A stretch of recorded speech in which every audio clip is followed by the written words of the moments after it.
ஆட்கொணர்வு மனுவை போட்டு இவர் அமலாக்கத்துறை கையிலே விடக்கூடாதுன்னு சொல்லி அத்தனை நாடகத்தையும் திமுக செய்ததுக்கு காரணம் கபில் சிபல்லேருந்து ஒவ்வொருத்தரையும் 1 கோடி 2 கோடின்னு கூப்பிட்டு ஆள்கொணர்வு மனுவை கொண்டு வந்ததுக்கு காரணம் அவங்க கையில் போயிடக்கூடாது அமலாக்கத்துறைன்னு சொல்லி போட்டாங்க. அரசாங்க அதிகாரிகளை குற்றவாளிகளை சேர்த்து விசாரிக்கணும்னா அரசாங்க அனுமதி வேணும். அரசாங்க அனுமதிக்கு ஜட்ஜு வந்து அனுப்புனா இவங்க தானே ஆளுங்கட்சி அனுமதியை கொடுக்கறது இல்லை. முதலே நீங்கள் 3-4 லட்சம் பேர்னு தான் சொல்லியிருக்கணும். சுமாராக 3 லட்சம் பேர் வருவார்கள் அப்படின்னு தான் கேட்டிருக்கணும். அவன் அதுக்கேற்ற மாதிரி பாதுகாப்பு இருக்கான்னு பார்த்துட்டு தானே அனுமதி கொடுப்பான். இப்போ 30,000 சொல்லிட்டு 3-4 லட்சம் பேர்னு சொன்னால் அவங்க பிரச்சனை பண்ணுவாங்களா இல்லையா காவல்துறை?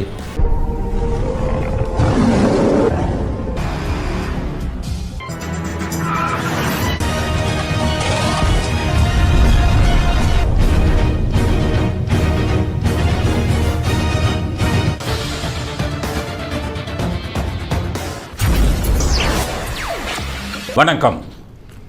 இன்றைய அரசியல் ஆடுகளத்தின் செய்திகள் என்ன அப்படிங்கிறத, சிறப்பு செய்திகள் என்ன அப்படிங்கிறத பார்க்கலாம். முதல் செய்தி, வெளியில் வந்த ரகசியம். செந்தில் பாலாஜிக்கும் ஸ்டாலினுக்கும் இடையே அப்படி என்ன உறவு? தியாகம், அவர் செய்த தியாகம் என்று சொன்னாரே ஸ்டாலின், அப்படி செந்தில் பாலாஜி என்ன தியாகம் பண்ணார்? இவர்களுக்குள் நடந்த ரகசியம் என்ன? அது பற்றிய சில செய்திகள் கிடைத்திருக்கு. அதனால் முதல்ல அதை பார்ப்போம். செந்தில் உன் தியாகத்தை அவர் வெளியே வரும்போது சொன்னார், உன் தியாகம் பெரிது, உன் உறுதி பெரிது. இது ரெண்டையுமே நல்லா யோசிங்க. தியாகம் பெரிது. என்ன தியாகம்? 33 மந்திரியில் அவரும் ஒரு மந்திரி. அவர் திமுகவுக்காக வருஷக்கணக்கில் உழைத்து அடி வாங்கி இதாகி மிசாலில் உள்ளே போனவரா? அவர் நேற்று வரை அதிமுகவில் இருந்தவர். நேற்று வரை அதிமுகவிலிருந்து திமுகவுக்கு வந்தவர். திமுகவுக்கு எப்படி வந்தார்? அந்த கதை தெரியணும்ல. அதிமுகவில் இருக்கும்போது அவர் எவ்வளவு கேவலமாக பேசினீங்க, ஒரு மந்திரி இருக்காருன்னு. அப்போ இந்த 2-3 வருஷத்தில் என்ன தியாகம் பண்ணார்? என்ன உறுதியாக இருந்தார்? இதன் ரகசியம் என்ன? ஸ்டாலின் சொன்ன ரகசியம் என்ன? அதனால் நமக்கு கிடைத்த செய்தி, போயஸ் கார்டனிலிருந்து உள்ள சோர்ஸில் நமக்கு கிடைத்த செய்தி அது. அதனால் அந்த செய்தியில் என்னென்ன ரகசியம்னு பார்ப்போம். செந்தில் பாலாஜி அதிமுகவில் மந்திரியாக இருந்தார். ரொம்ப நல்ல பையனாக நடந்துக்கிட்டார். ஜெயலலிதாவுக்கே அவரை பிடிச்சது. நல்ல நம்பிக்கையான ஆள். எந்த ஒரு காரியத்தை சொன்னாலும் உடனே போய் செஞ்சுட்டு வந்துடுவார். அதனால் அவங்களுக்கு பிடிச்சது. அப்போ ஜெயலலிதா மேடத்தை பார்க்கும்போது போயஸ் கார்டனுக்கு போகும்போது அங்கே இருந்தவங்களையும் அவர் பார்த்துருக்கார். அங்கே சசிகலா, அவர் உறவினர்கள் அவங்கெல்லாம் உள்ளே இருக்காங்க. ஸோ அவங்ககிட்ட அவர் டைப் எப்படின்னு கேட்டிங்கன்னா, யார் யார் முதலமைச்சருக்கு நெருக்கமோ அவங்ககிட்ட பூரா நல்ல பேர் வாங்குவார். இப்போ பார்த்தீங்கன்னா உங்களுக்கு இவர்கிட்ட ஸ்டாலின்கிட்ட நல்ல பேர் வாங்கினார்.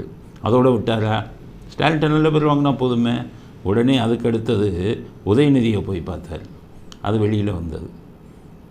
ஏன் உதயநிதியை போய் பார்க்கணும்? ஸ்டாலின் தான் உங்களுக்கு நெருக்கமாக இருக்கார். அவருடைய டைப்பே என்னென்னா, வீட்டில் யார் யார் இருக்காங்களோ எல்லாரையும் கையில் போடணும். அதுக்கடுத்தது துர்கா ஸ்டாலினையும் பார்த்துட்டார். சபரீசனையும் போய் பார்க்குறார். ஸோ தன்னுடைய பதவியை தக்க வைத்து கொள்வதற்கு என்னென்ன யுக்திகள் இருக்கிறதோ அத்தனையும் மிக நன்றாக அறிந்தவர் செந்தில் பாலாஜி. அப்போ இதே யுக்தியை தான் போயஸ் கார்டனில் இது பண்ணார். ஜெயலலிதா அவங்ககிட்ட நல்ல பேர் வாங்கினார். ஆனால் அங்கே இருக்கிற சசிகலாட்ட நல்ல பேர் வாங்கிட்டார்.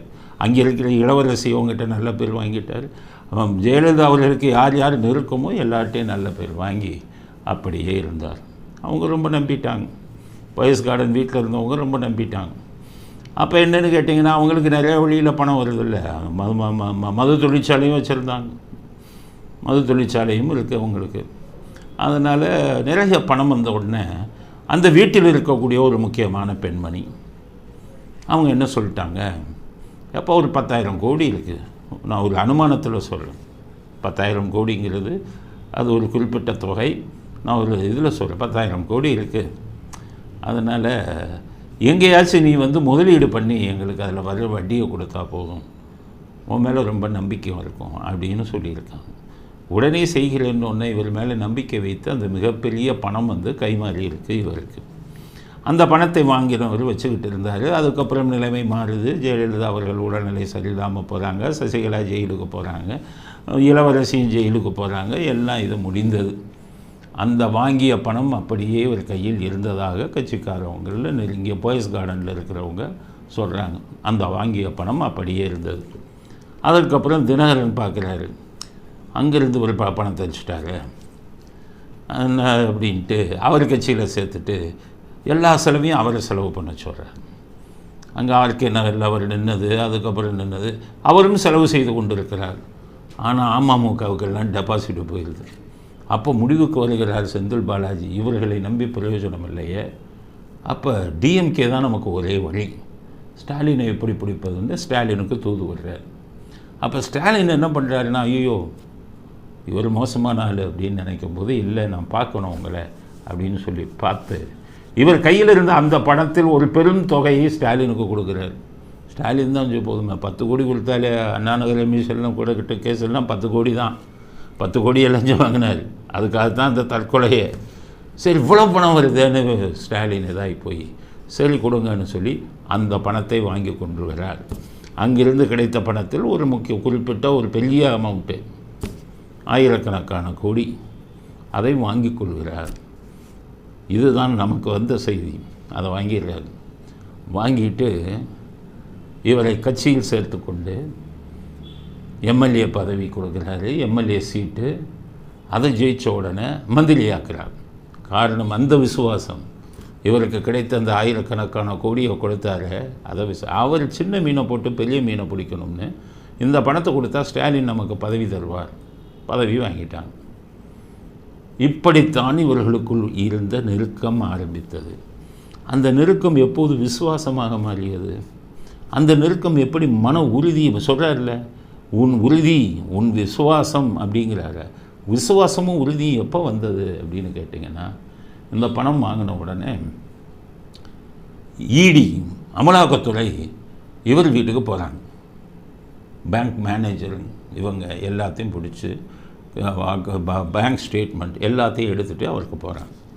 போன உடனே உங்களை விசாரிக்கணுங்கிறாங்க. அவர் முதல்ல சரின்னு உட்காருறாரு. என்னத்தை விசாரிக்க போகிறாங்க இதுதானே அப்படின்னு உட்காருறாரு. ஆனால் அவங்களுக்கு கேட்ட முதல் கேள்வி அதிர்ச்சியாகிறார் செந்தில் பாலாஜி. ஸ்டாலினுக்கு நீங்கள் இத்தனை 1000 கோடி பணம் கொடுத்தீங்களே, அது உண்மையா இல்லையாங்கிறாங்க. அப்போ தான் யூரின் போயிட்டார். ஏன்னு கேட்டீங்கன்னா, இது யாருக்குமே தெரியாத அமலாக்கத்துறைக்கு எப்படி தெரிஞ்சதுன்னு போய் மற்றது எதையுமே பேசலை, கத்த ஆரம்பித்து விட்டார். நெஞ்சு வலிக்குதுன்னாரு, யாருக்கும் புரியலை. நமக்கு வெளியில் இருக்கிறவங்களுக்கெல்லாம் என்ன விசாரிக்க போன வெளியாக குதிக்கிறாருன்னா, அந்த ஆயிரக்கணக்கான கோடி ஸ்டாலினுக்கு கொடுத்த பணம், அதை கேள்வியாக கேட்ட உடனே தான் துடிச்சு போகிறாரு செந்தில் பாலாஜி. உடனே ஸ்டாலினுக்கு இன்ஃபார்ம் பண்ணுறாரு, அந்த பணத்தை கேட்குறாங்க, அந்த உங்கள்கிட்ட கொடுத்த பணத்தைன்னு. அவர் அதை விட அதிலிருந்து போகிறார். அப்படியானால் செந்தில் பாலாஜியை அமலாக்கத்துறைக்கிட்டே விடக்கூடாது அப்படின்னு ஸ்டாலின் முடிவெடுக்கிறார். உடனே தான் நீ கத்து அப்படின்னு சொல்லி உடனே கத்தி ஓமந்தூரார் இதுக்கு கொண்டு வந்து உடனடியாக இதை போட்டு ஹேபியஸ் கார்பஸ் ஆட்கொணர்வு மனுவை போட்டு இவர் அமலாக்கத்துறை கையிலே விடக்கூடாதுன்னு சொல்லி அத்தனை நாடகத்தையும் திமுக செய்ததுக்கு காரணம், கபில் சிபல்லேருந்து ஒவ்வொருத்தரையும் 1 கோடி 2 கோடின்னு கூப்பிட்டு ஆள்கொணர்வு மனுவை கொண்டு வந்ததுக்கு காரணம் அவங்க கையில் போயிடக்கூடாது அமலாக்கத்துறைன்னு சொல்லி போட்டாங்க. போட்டதுக்கப்புறம் என்ன பண்ணாங்க, அவருக்கு நெஞ்சில் அடைப்பு இருக்குதுன்னு சொல்லி காவேரி மருத்துவமனையில் சேர்ந்து அங்கேயே 1.5 மாதம் வச்சுட்டு, அதுக்கப்புறம் அவங்க நாங்கள் இது பண்ணணும், போலீஸ் கஸ்டடி கொடுங்க, நாங்கள் அவரை விசாரிக்கணும்னா கஸ்டடி டைம் எல்லாம் முடிஞ்சு போச்சுன்னு இத்தனை நாடகமும் ஆடியது செந்தில் பாலாஜி அமலாக்கத்துறையிடம் போய் ஸ்டாலினுக்கு இவ்வளவு பணம் கொடுத்தேன் என்பதை வெளியில் சொல்லிவிட்டால் நம்ம ஜெயிலுக்கு போகணுமேங்கிற ஒரு இதில் தான், ஒரு துடிப்போடு தான் ஸ்டாலின் பண்ணியிருக்கிறாருங்கிற செய்திகள் தான் இப்போ வருது. அதுக்காகத்தான் குதிச்சிருக்கார். சுப்ரீம் கோர்ட் வர போனதெல்லாம் இவர் மாட்டிடக்கூடாது. இப்போ ஸ்டாலின் பயந்து கொண்டே இருந்திருக்கிறார். அமலாக்கத்துறையிடம் தனக்கு இவ்வளோ பணம் கொடுத்ததே இவர் சொல்லிட்டாருன்னா செந்தில் பாலாஜி நம்ம ஜெயிலுக்கு போகணுமே அப்படிங்கிறத பயந்துக்கிட்டு இருந்திருக்கார்.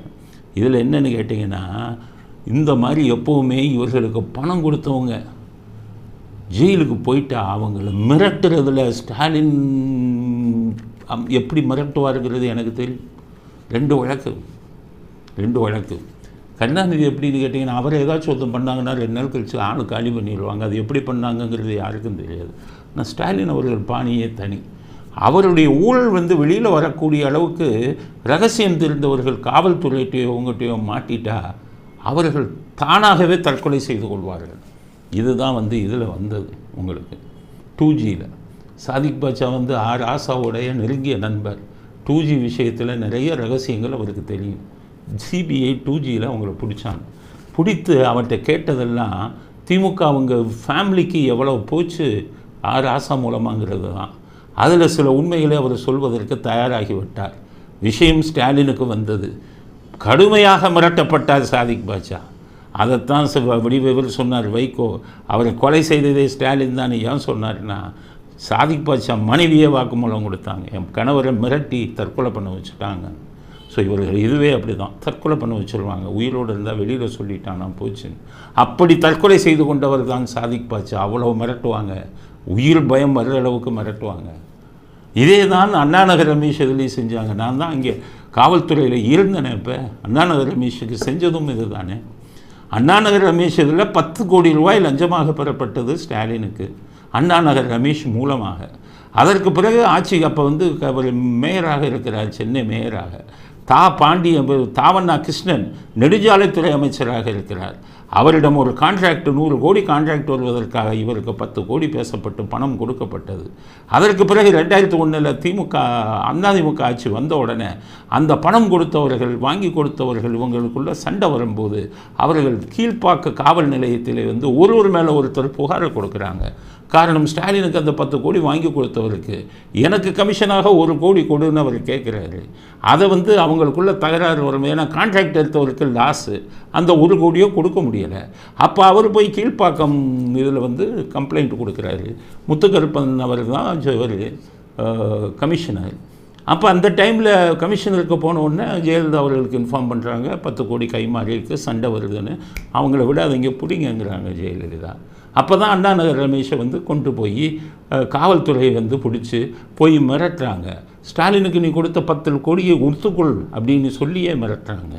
அப்போ இந்த விஷயம் அவருக்கு போகும்போது தான் பலராமன் என்று சொல்லக்கூடிய வடசென்னை மாவட்ட திமுக மாவட்ட செயலாளர் அங்கே அனுப்பி அவர் அந்த அளவுக்கு பயமுறுத்தினாங்க அண்ணாநகர் ரமேஷை. ஒரு கட்டத்தில் அவருக்கு 3 பெண் குழந்தைகள். ஒரு கட்டத்தில் அவர் என்ன சொன்னார்னா, இந்த பக்கம் போலீஸ் மிரட்டுறாங்க, இந்த பக்கம் நீங்கள்லாம் மிரட்டுறீங்க, இந்த நிலைமையில் தான் நான் குடும்பத்தோடு தற்கொலை பண்ண வேண்டியது தான், தற்கொலை பண்ணு, ஆனால் எங்களை காட்டி கொடுக்காதே அப்படின்னு அவர் மிக கடுமையாக மிரட்டப்பட்டார். அந்த வழக்கில் நிறைய விஷயங்கள் நடந்தது, பல விஷயங்களே என்னால் சொல்ல முடியாது. அந்த நிலைமையில் தான் அண்ணாநகர் ரமேஷ் பொட்டாசியம் சயனைடுகிற விஷத்தை குடித்து 3 குழந்தைகளுடன் மனைவி அவர் 3 குழந்தைகளுடன் இறந்தார். அந்த காட்சிகளெல்லாம் பார்த்துட்டு பல நாட்கள் நான் சாப்பிடவே முடியாமல்லாம் இருந்தேன். அந்த பச்சிளம் குழந்தைகள் அந்த இறந்து கிடந்ததெல்லாம் பார்க்கும்போது பல நாட்கள் எனக்கு சாப்பிடவே இது வரல. அந்த மாதிரி தாங்கள் மாட்டிக்கொள்வோம்னு தெரிஞ்சாலே ஆளையே காலி பண்ணிடுவாங்க. இதுதான் திமுகவுடைய வரலாறு. அதே தான் இப்போ செந்தில் பாலாஜி மாட்டும் போது தங்களுக்கு பணம் கொடுத்ததை செந்தில் பாலாஜி சொல்லி விடுவாரோங்கிற ஒரு பயம் வந்த உடனே செந்தில் பாலாஜியை மிரட்டினாங்களாங்கிறது தெரியலை. ஆனால் அவர் உள்ளே இருக்கும்போது அவங்க பயந்துக்கிட்டே இருந்தாங்க சொல்லிடுவாங்கன்னு. ஆனால் அவர் மிகப்பெரிய தியாகத்தை செய்தார். உயிர் போனாலும் நான் சொல்ல மாட்டேன்னு சொல்லி இந்த விஷயத்தை கடைசி வரை அமலாக்கத்துறைகிட்ட சொல்லவே இல்லை. அமலாக்கத்துறை எவ்வளவோ பண்ணாங்க, எவ்வளவோ முயற்சி எடுத்தாங்க. ஆனால் அமலாக்கத்துறைக்கிட்ட இவர் நடித்து நெஞ்சு வலி ஆப்ரேஷன் ஒன்று அவங்களும் பயந்துட்டு ஒன்றும் பண்ண முடியாமல் விட்டுட்டாங்க. அதனால தான் அதைத்தான் அவர் சொல்கிறார் ஸ்டாலின். அதாவது உன்னுடைய இது தியாகம் பெரிது, உன்னுடைய உறுதி பெரிது. உறுதினா கடைசி வரை மன உறுதியுடன் உண்மையை சொல்லலை அப்படிங்கிற விஷயம். இதுதான் நமக்கு கிடைத்த செய்தி. இந்த தியாகத்துக்கும் உறுதிக்கும் என்ன அர்த்தங்கிறது எனக்கே குழப்பமாக இருந்தது. போயஸ் கார்டன் மற்ற உங்களுக்கு அதிமுகவின் நெருக்கமானவர்களிடம் பேசியதில் பல உண்மைகள் இப்படித்தான் வெளியில் வந்தது. இதனால் தான் செந்தில் பாலாஜி என்றால் உயிரை விடுகிறார். அவர் எங்கு காட்டி கொடுத்துருவாரோங்கிற பயம் ஸ்டாலினுக்கு இருக்கிறது. இப்படித்தான் விஷயங்கள் நடந்திருக்கு. அதன் முறையில் தான் செந்தில் பாலாஜிக்காக உயிரை கொடுத்திருக்கிறார். செந்தில் பாலாஜியை லாக்கா இல்லாத மந்திரியாக கூட ஆட்டுக்கினார். ஏன்னா அந்த விஷயத்தை அவர் சொல்லிடக்கூடாதுன்னு அவரை திருப்திப்படுத்துவதற்காக லாக்கா இல்லாத மந்திரி கொடுத்தாரு. இப்போ அவர் வெளியில் கொண்டு அதே மந்திரி அதே இலாக்காக்கள் கொடுக்கப்பட்டிருக்கின்றன. அரசியல்வாதிகளின் என்ன வேணாலும் செய்வாங்கங்கிறதுக்கு இந்த நிலை இந்தியாவில் எந்த மாநிலத்திலும் இல்லை. இந்த மாதிரி விஷயம் இல்லை. பணம் லஞ்சம் வாங்குறது, லஞ்சத்துக்காக ஆளே இல்லாமல் பண்ணுறது, அவர்களுக்காக பணத்தை செலவு பண்ணி நீதித்துறையை தங்கள் கைவசம் வைத்துக் கொள்வது, இப்படி பல அட்டூழியங்கள் இந்தியாவில் எந்த மாநிலத்திலும் இல்லை. அங்கேயும் அரசியல்வாதிகள் கொள்ளையடிக்கிறாங்க. ஆனால் இந்த மாதிரி ஆட்களையே இல்லாமல் பண்ணுற விஷயங்கள் இதுவரை எந்த மாநிலத்திலேயாச்சும் நம்ம கேள்விப்பட்டிருக்கோமா? ஆட்களை இது பண்ணுற அளவுக்கு லஞ்சம் வாங்குவாங்க. கான்ட்ராக்ட் கொடுத்தா அதில் பர்சன்டேஜ் 30% வாங்கிக்குவான். மற்ற மாநிலங்கள்லாம் அரசியல்வாதி அப்படி தான் போடுறாங்க. இதே மாதிரி இதை விடுவாங்க, டாஸ்மாக்கு. எந்த மாநிலத்திலையும், இந்தியாவில் உள்ள எந்த மாநிலத்திலையும் ஆளுங்கட்சியை சேர்ந்தவர்களே மது தொழிற்சாலை நடத்துகிறது எந்த மாநிலத்திலையும் இல்லை. நம்ம மாநிலம்தான். இங்கே அரசியல்வாதியே இருக்கான், அவன் ஆளுங்கட்சியில் இருக்கான். ஆளுங்கட்சிக்காரவங்க அவங்ககிட்ட இருந்து சதவீதம் இப்படியெல்லாம் வாங்கி கொண்டு இருப்பது தான். அதுலேயும் தமிழ்நாடு தான் முன்னிலை வைக்கிறது. எந்த மாநிலத்திலையும் ஆளுங்கட்சியாக இருக்கிறவன் மது தொழிற்சாலை வைக்க மாட்டான். அதனால் வந்தது தான் இவ்வளோ பெரிய பிரச்சனை. அதுதான் இன்று பூதாகரமாக வெடித்து செந்தில் பாலாஜி ஜெயிலுக்கு போகிற அளவுக்கு போய் அவர் எங்கும் உயிர் உண்மையை சொல்லிடுவாரோங்கிறதுக்காக, அவரை திருப்திப்படுவதற்காக லாக்கா இல்லாத அமைச்சரெல்லாம் கொடுத்து வெளியில் கொண்டு மந்திரி பதவியை கொடுத்து அழகு பார்ப்பதற்கு காரணமே இந்த ரகசியம்தான், இந்த குறிப்பிட்ட பணம்தான் அப்படிங்கிறது செய்தி வந்திருக்கு. அதனால் இதை கேட்கும்போதே தலை சுற்றுது. இப்படியும் அரசியல்வாதிகள். அதை விட வேடிக்கை என்னென்னா, இவர்கள் கையில் பதவி போகுது பாருங்கள். அப்போ இயற்கையே இறை சக்தியை சக்தி இல்லாமல் போகிறது. இந்த நாஸ்திகர்களை தண்டிக்கும் விஷயத்தில் இறை சக்தி, இறைவனின் சக்தி தோற்று போயிடுச்சு தமிழ்நாட்டில். அப்படிங்கிறது இந்த மாதிரி கதைகள் எங்கே நடக்கும்?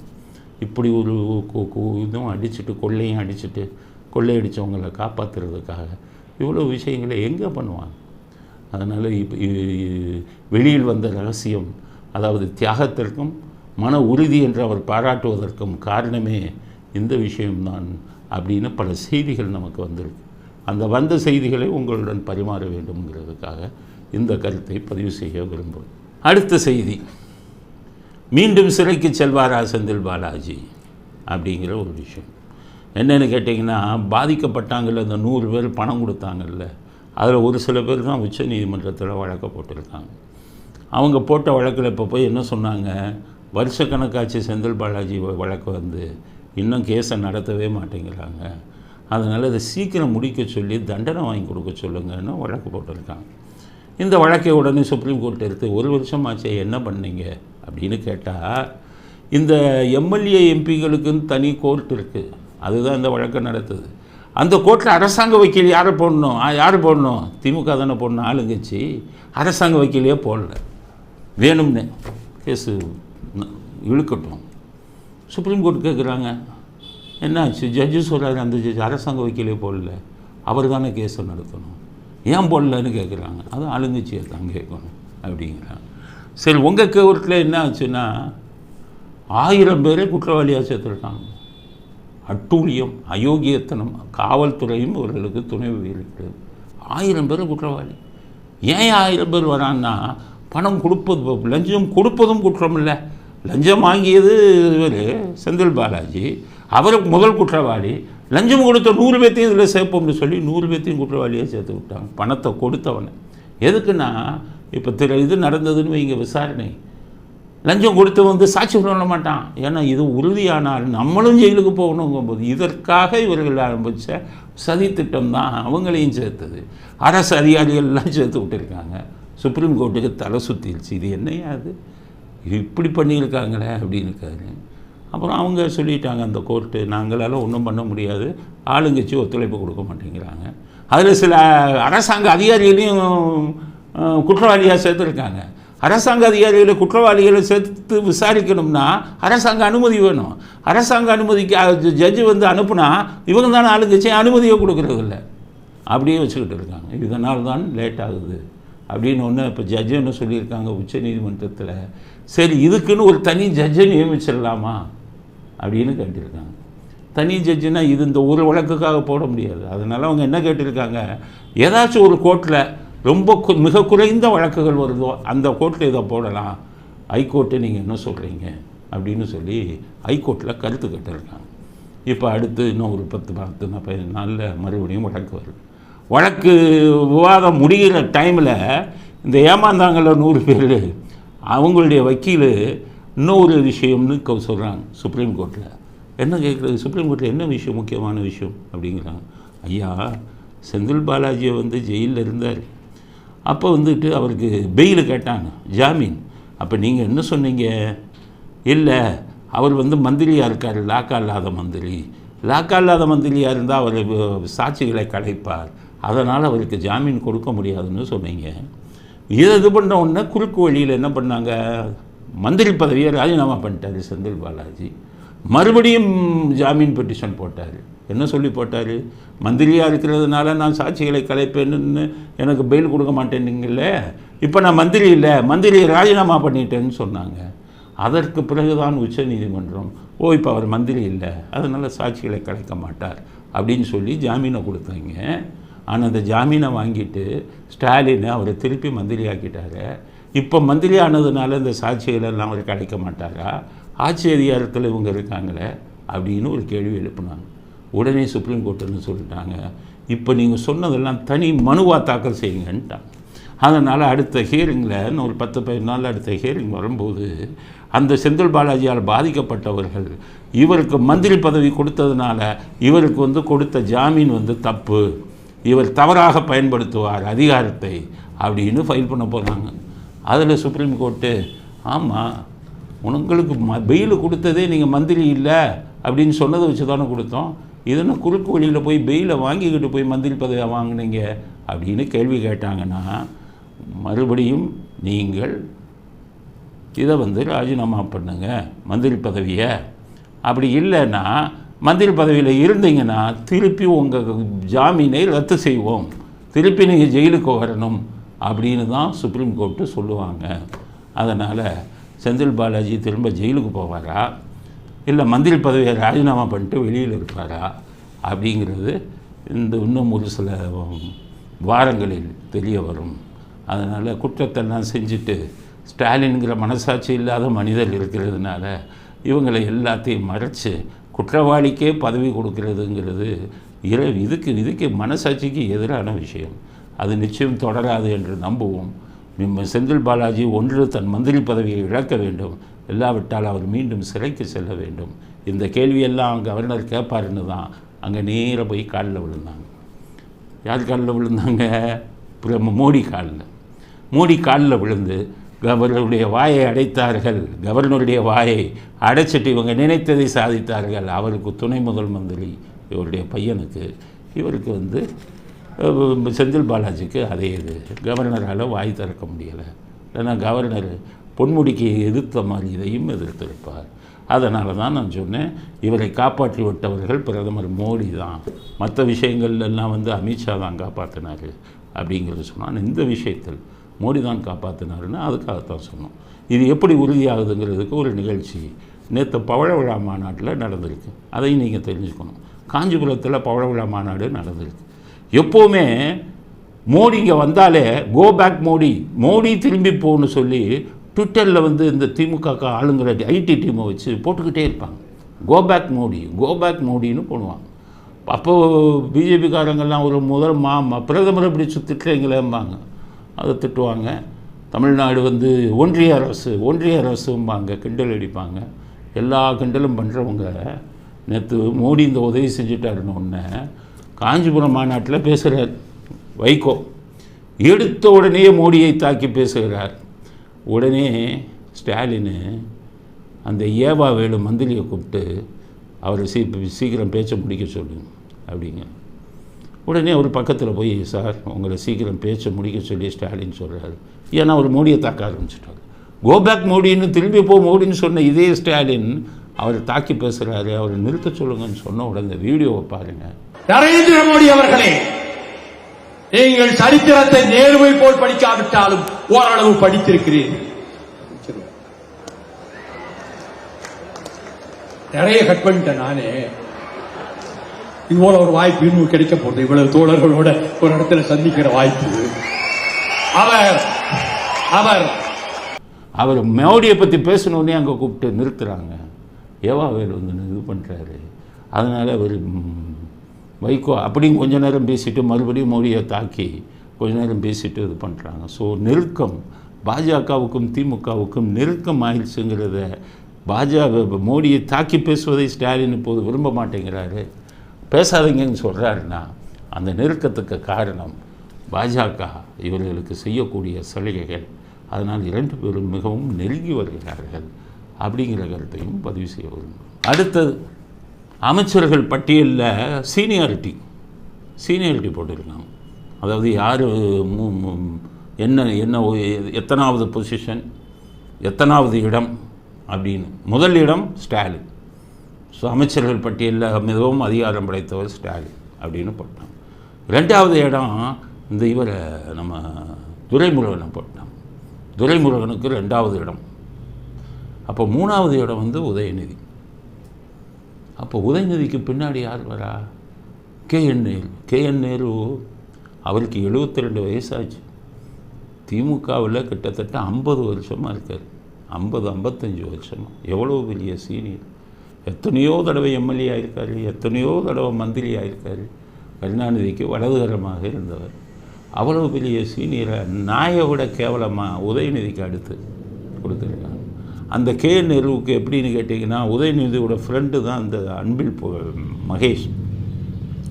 அங்கே அன்பில் மகேஷ் திருச்சியில் நடத்திக்கிட்டு இருக்கிற அரசியல்லாம் நேருவுக்கு எதிராக பல அவமானங்களை சந்தித்து கொண்டிருக்கிறார் நேரு. காரணம் அன்பில் மகேஷ் உதயநிதிக்கு நெருக்கமானவர்.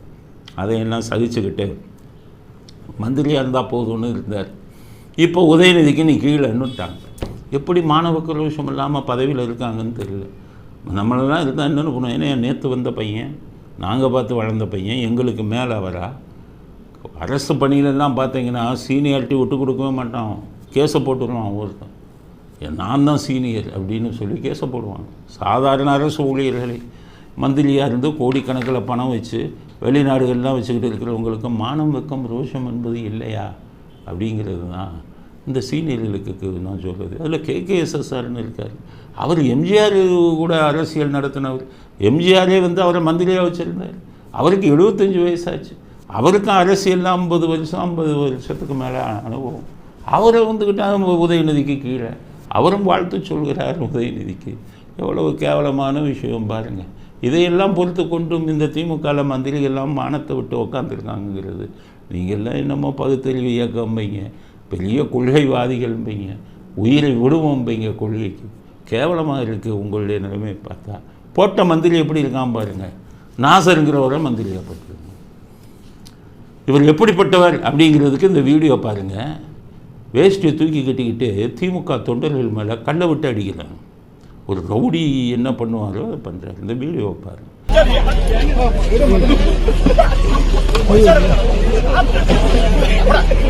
இப்படி கல்லை விட்டு திமுக ஊழியர்களை அடித்து விரட்டியவர் இன்னைக்கு மந்திரி.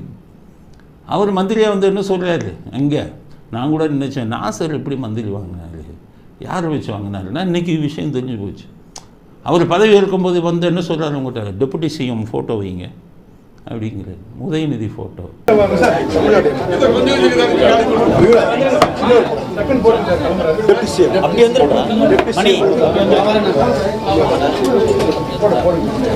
அப்போ உதயநிதி ரெக்கமெண்டேஷனில் தான் நாசர் வந்திருக்காரு. அதனால தான் அவர் ஃபோட்டோ வைக்க சொல்கிறாரு.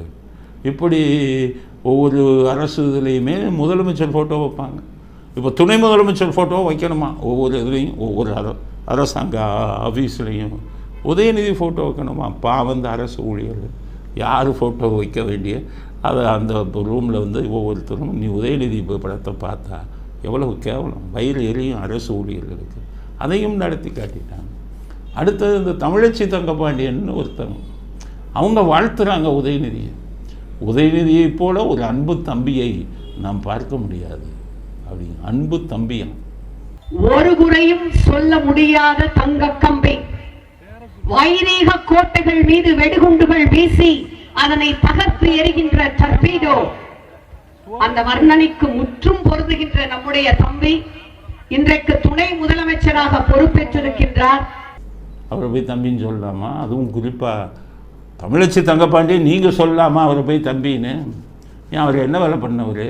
இந்த வீடியோவை பாருங்கள். இவ்வளவு அழகான ஒரு வேட்பாளரை உங்கள் பிரதிநிதியாக அனுப்ப தவறிவிடாதீர்கள். நான் அழகு என்று சொல்வது அவருடைய தோற்றத்தை நான் சொல்லவில்லை, அவருடைய அழகு தமிழ். அவர் தமிழச்சி தங்கப்பாட்டி அவங்க பொண்ணுக்கே கல்யாணம் ஆகி போச்சு. அவர் பார்த்து என்ன சொன்னார் உதயநிதி தேர்தல் பிரச்சாரத்தில், இப்படி ஒரு அழகான பெண்ணை நீங்கள் தேர்ந்தெடுங்கன்னு இவர் தன்னை விட இத்தனை வயசு மூத்தவங்க ஒரு மேடையில் ஏறி அழகான பெண்ணுன்னு இவர் வர்ணிக்கிறார். தம்பி செய்கிற வேலையாது, தம்பின்னு இந்த அம்மா இவர் சொல்லலாமா? ஆனால் என்னென்னு கேட்டிங்கன்னா அவர்களும் இவரை வாழ்த்துகிறார்கள்.